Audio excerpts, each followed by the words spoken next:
오늘 본문의 말씀은 호세아 2장입니다. 호세아 2장에서는 하나님께서 북이스라엘의 구체적인 죄가 무엇인지를 말씀해 주고 있습니다. 하나님께서는 북이스라엘과 논쟁하자라고 말씀하고 있습니다. 그리고 그 논쟁을 하려는 이유는 구체적으로 이 북이스라엘의 죄가 무엇인지, 하나님을 떠난 모습이 무엇인지를 밝히기 위함입니다. 오늘 보면 2절 말씀을 보시면 하나님께서는 이렇게 말씀하고 있다라는 것이죠. 너희 어머니와 논쟁하고 논쟁하라. 그는 내 아내가 아니요 나는 그의 남편이 아니라 그가 그의 얼굴에서 음란을 제하게 하고 그 유방 사이에서 음행을 제하게 하라라고 말씀하고 있습니다.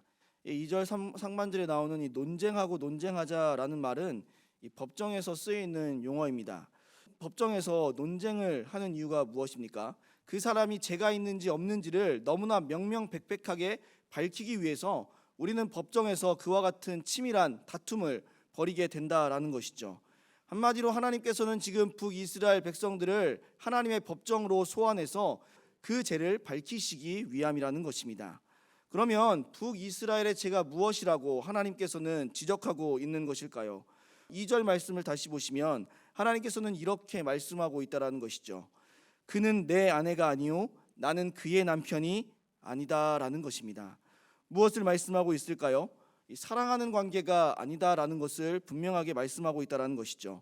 관계의 단절을 의미하는 것을 넘어서서 이제는 남 같은 그러한 존재가 되었다라는 사실을 분명하게 말씀해주고 있다는 것이죠. 그렇습니다. 북이스라엘의 죄는 무엇이냐면 하나님을 사랑해야 했던 민족이 하나님이 아닌 다른 것을 사랑하고 있다는 것이죠. 그 구체적인 모습이 오늘 본문 5절 말씀을 통해 살펴볼 수 있다는 것이죠. 5절 말씀을 보시면 이렇게 말씀하고 있습니다. 그들의 어머니는 음행하였고 그들을 임신했던 자는 부끄러운 일을 행하였나니 이는 그가 이르기를 나는 나를 사랑하는 자들을 따르리니 그들이 내 떡과 내 물과 내 양털과 내 삶과 내 기름과 내 술들을 내게 준다 하였음이라 라고 말씀하고 있습니다. 하나님을 사랑하지 않는다라는 것을 알 수 있습니다. 어떻게 알 수 있습니까? 만약에 하나님을 사랑한다라면 단수로 표현했을 것입니다. 그렇지 않습니까? 사랑하는 사람은 하나이지 둘 이상이 될 수 없습니다. 그렇기 때문에 단수로 표현해야 된다라는 것이죠. 그런데 지금 이스라엘 백성들은 어떻게 표현하고 있습니까? 나는 나를 사랑하는 자들을 따르겠다라고 말씀하고 있다는 것이죠. 여기서 자들이라는 표현에 우리는 주목해야 된다는 것이죠. 하나가 아니라 둘 이상이라는 것을 분명하게 말씀하고 있는 것을 통해서 지금 북이스라엘 백성들은 하나님을 사랑하는 것이 아니라 다른 것들을 더 사랑하고 있다는 것을 생각할 수 있다는 것이죠. 어떨 때는 바알을 섬기고 어떨 때는 아세라를 섬기며 어떨 때는 다곤을 섬기고 어떨 때는 하늘의 1월 성신을 섬겼다라는 것입니다. 그렇다고 하나님을 사랑하지 않은 것이냐? 그렇지 않다라는 것이죠. 그들은 끊임없이 하나님께 제사를 드리며 하나님께 예배로 나아갔다라는 것을 우리는 생각해 볼 수 있어야 합니다.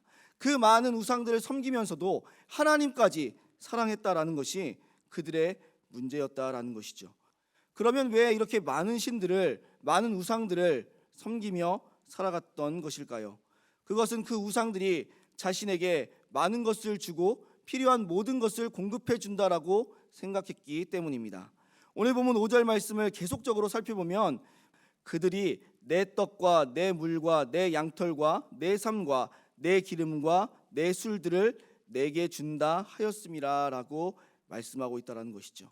물도 주고 마실 것도 주고 먹을 것도 주고 입을 것도 주는 모든 것이 하나님이 아니라 우상들이라고 생각했기 때문에 그렇다라는 것이죠.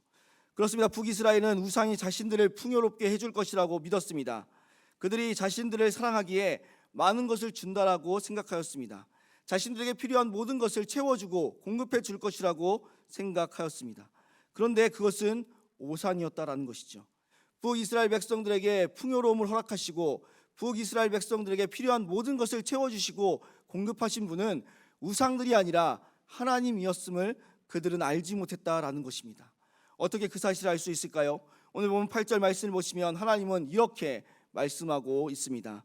곡식과 새 포도주와 기름은 내가 그에게 준 것이요 그들이 바알을 위하여 쓴 은과 금도 내가 그에게 더하여 준 것이거늘 그가 알지 못하도다라고 말씀하고 있습니다.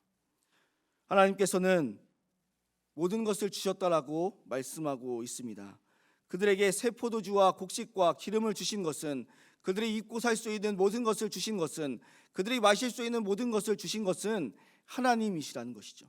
심지어 그들이 다른 신을 사랑하여서 그들에게 갖다 바친 금과 은까지도 하나님께서 주셨다라는 것을 그들은 알지 못했다라고 말씀하고 있습니다. 사랑하는 우리 성도님들, 우리에게 풍요로움을 주는 분은 누구실까요? 우리에게 필요한 모든 것을 채워주시고 공급해 주시는 분은 누구일까요? 우리가 지금까지 살아갈 수 있는 이유가 무엇일까요? 그것은 하나님께서 우리에게 은혜를 베풀어 주시고 우리에게 필요한 모든 것들을 채워주시며 우리가 이 땅 가운데서 평안하게 살아갈 수 있도록 채워주시는 분이시기 때문에 그렇다라는 것입니다. 그런데 우리는 어떻게 살아가려고 하고 있습니까? 세상에 있는 것이 나를 풍요롭게 한다라고 생각하고, 세상에 있는 것들이 나의 필요한 모든 것들을 채워준다라고 생각하여 세상을 사랑하고 세상을 더 의지하며 세상을 신뢰하며 살아가고 있는 우리들의 모습은 아닙니까? 그렇게 생각한다면 당연히 하나님보다 세상을 더 사랑할 수밖에 없습니다. 지금 북이스라엘 백성들이 하는 모습이 그와 같다라는 것이죠. 하나님을 사랑하는 것이 아니라 세상을 사랑하고 세상의 많은 것들을 사랑하고 있기에 그것을 더 신뢰하고 그것을 의지한다라고 말씀하고 있습니다. 하지만 그 결과가 어떻다라고 말씀하고 있습니까? 오늘 보면 7절 말씀을 보시면 이렇게 말씀하고 있다라는 것이죠. 그가 그 사랑하는 자를 따라갈지라도 미치지 못하며 그들을 찾을지라도 만나지 못할 것이라. 그제야 그가 이르기를 내가 본 남편에게로 돌아가리니 그때의 내 형편이 지금보다 나았음이라 하리라라고 말씀하고 있습니다. 지금 북이스라엘 백성들은 후회하고 있습니다. 세상을 사랑하고 우상을 사랑해서 그들은 모든 것을 얻을 수 있다라고 생각하였습니다. 만날 수 있을 거라 생각하였고 그것들을 채울 수 있을 거라고 생각하였습니다. 하지만 그 어떤 것으로 체험을 받지 못했다라는 것이죠. 따라가지도 못하고 만나지도 못한다라는 것이 의미하는 것이 아무리 사랑을 주고 아무리 집중해도 자신들이 얻을 수 있는 것이 아무것도 없었음을 분명하게 말하고 있다라는 것이죠. 그러니까 그 결과 어떠한 고백을 하고 있는 것입니까? 내 형편이 지금보다 낫지 못하다라는 것이죠. 그러니까 본 남편이 더 중요하다라는 것을 뒤늦게 깨달았다라는 것을 생각할 수 있어야 한다라는 것입니다. 하나님을 따랐다면, 하나님만 사랑했다면 그들의 지금 형편이 이것보다 더 나았을 것입니다. 왜냐하면 하나님만이 우리에게 풍요를 주시고 필요한 모든 것을 채워주시고 공급해 주시는 분이시기 때문입니다. 사랑하는 성도님들, 오늘 본문이 주는 교훈은 한 가지입니다. 우리는 하나님을 세상보다 더 사랑해야 합니다. 하나님은 우리에게 풍요와 우리의 필요를 공급해 주실 수 있는 유일한 분이심을 우리는 기억해야 합니다. 세상은 우리를 풍요롭게 할 수 없고 우리에게 필요한 것을 공급해 줄 수 없습니다. 오히려 우리를 더 힘들게 하고 우리를 더 어렵게 한다라는 것을 깨달을 수 있어야 합니다. 따라서 우리는 세상을 사랑하고 세상에 집중하는 것이 아니라 하나님을 사랑하고 하나님께만 집중해야 합니다. 오늘도, 아니 매일매일 세상이 우리에게 풍요를 준다라고 착각하여 세상을 사랑하는 것이 아니라 하나님만이 나에게 풍요를 줄 수 있음을 기억하시고 하나님만 사랑하실 수 있는 우리 모든 성도님들이 되시기를 주님의 이름으로 소원합니다.